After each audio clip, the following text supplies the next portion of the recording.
পদত্যাগী এবং দেশত্যাগী সাবেক প্রধানমন্ত্রী আওয়ামী লীগ সভানেত্রী শেখ হাসিনা তিনি দেশে ফিরতে চান বা দেশে ফিরবেন এরকম একটি কথা তার ছেলে সজীব ওয়াজেদ জয় বলেছিলেন।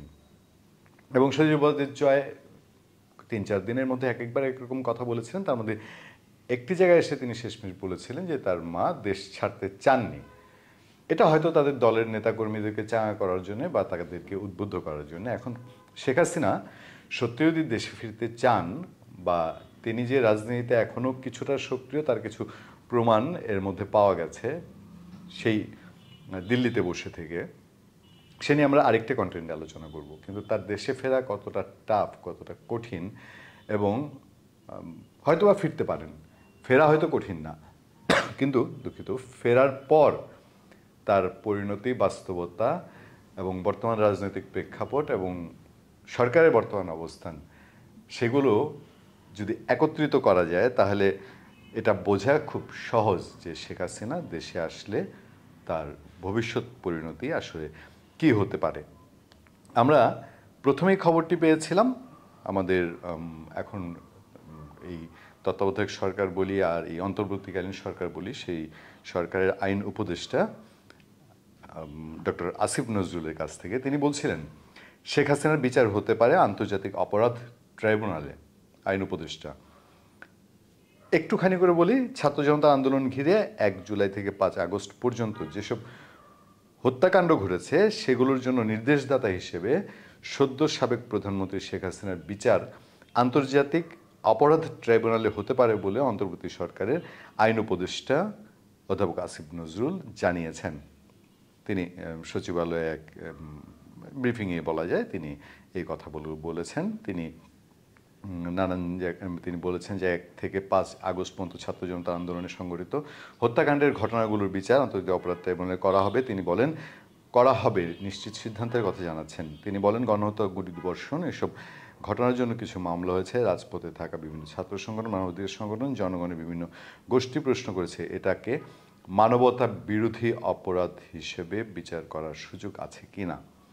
এবার আমরা তারপরের ডেভেলপমেন্টে যদি যাই, সেই ডেভেলপমেন্টে যে খবরটি এসছে সেই ডেভেলপমেন্টটি হচ্ছে যে আওয়ামী লীগ ও শেখ হাসিনার বিরুদ্ধে গণহত্যার অভিযোগ এনে ট্রাইব্যুনালের তদন্ত সংস্থার আবেদন, মানে আইন উপদেষ্টা যখন বলছেন তার পরপরই মোটামুটি ট্রাইব্যুনালের তদন্ত সংস্থার আবেদন হয়ে গেছে। খবরটি একটুখানি আমরা চোখ বোলাই।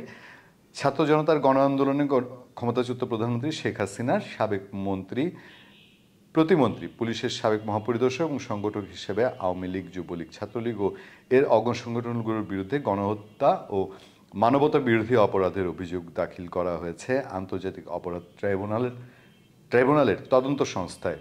বৈষম্য বিরোধী ছাত্র আন্দোলনে নিহত আরিফ আহমেদ সিয়ামের বাবা মোহাম্মদ বুলবুল কবিরের পক্ষে সুপ্রিম কোর্টের আইনজীবী গাজী এমএইচ তামিম বুধবার, আমি যদি 14 আগস্ট কথা বলছি, সেই দিন তিনি আবেদনটি করেছেন। আবেদনের অভিযোগটি কমপ্লেন্ট রেজিস্টারভুক্ত করে আন্তর্জাতিক অপরাধ ট্রাইব্যুনাল আইনের বিধান অনুযায়ী আসামিদের বিরুদ্ধে তদন্ত করে আইনানুগ ব্যবস্থা নেওয়ার কথা বলা হয়েছে।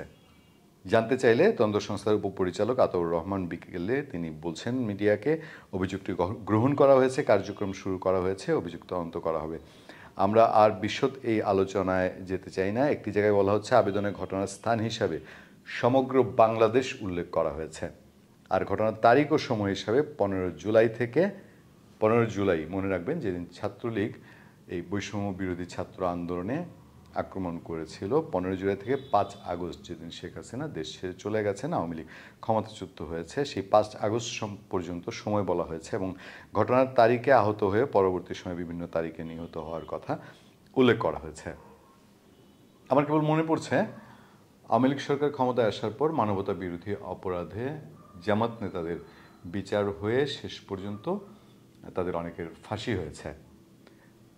ওই যে আমি এর আগের দিনের কন্টেন্টে আপনাদেরকে বলেছি, আসলে সময় কখন বদলে যায় এবং রাজনীতি কখন কোন মোড় নেয় এটা বলা খুব মুশকিল। শেখ হাসিনা দেশ ছেড়ে যেতে পেরেছেন, জামাতের নেতারা তখন দেশ ছেড়ে যাননি বা যেতে পারেননি, যেটাই হয়ে থাকুক তারা যাননি। তাদের অনেকেই হয়তো ধারণাই করতে পারেননি যে শেষ পর্যন্ত শেখ হাসিনা এমন একটি কঠিন কঠোর জায়গায় চলে যাবেন। সেই জায়গা থেকে শেখ হাসিনা দেশ ছেড়ে গিয়েছেন বলেই হয়তো এটা এখন আন্তর্জাতিক ট্রাইব্যুনালে গিয়েছে। আন্তর্জাতিক অপরাধ ট্রাইব্যুনালে যদি তদন্ত সংস্থা প্রমাণ পায় তাহলে সেই বিচার কি হতে পারে, এরকম ইতিহাস পৃথিবীতে আমরা অনেকগুলো দেখেছি। অনেক রাষ্ট্রনায়কের বিরুদ্ধে সেই বিচার হয়েছে এবং সেই বিচারের ফলাফল সম্পর্কেও আপনারা অনেকেই জানেন। অনেককে তার জীবন একদম ত্যাগ করতে হয়েছে, প্রাণ ত্যাগ করতে হয়েছে।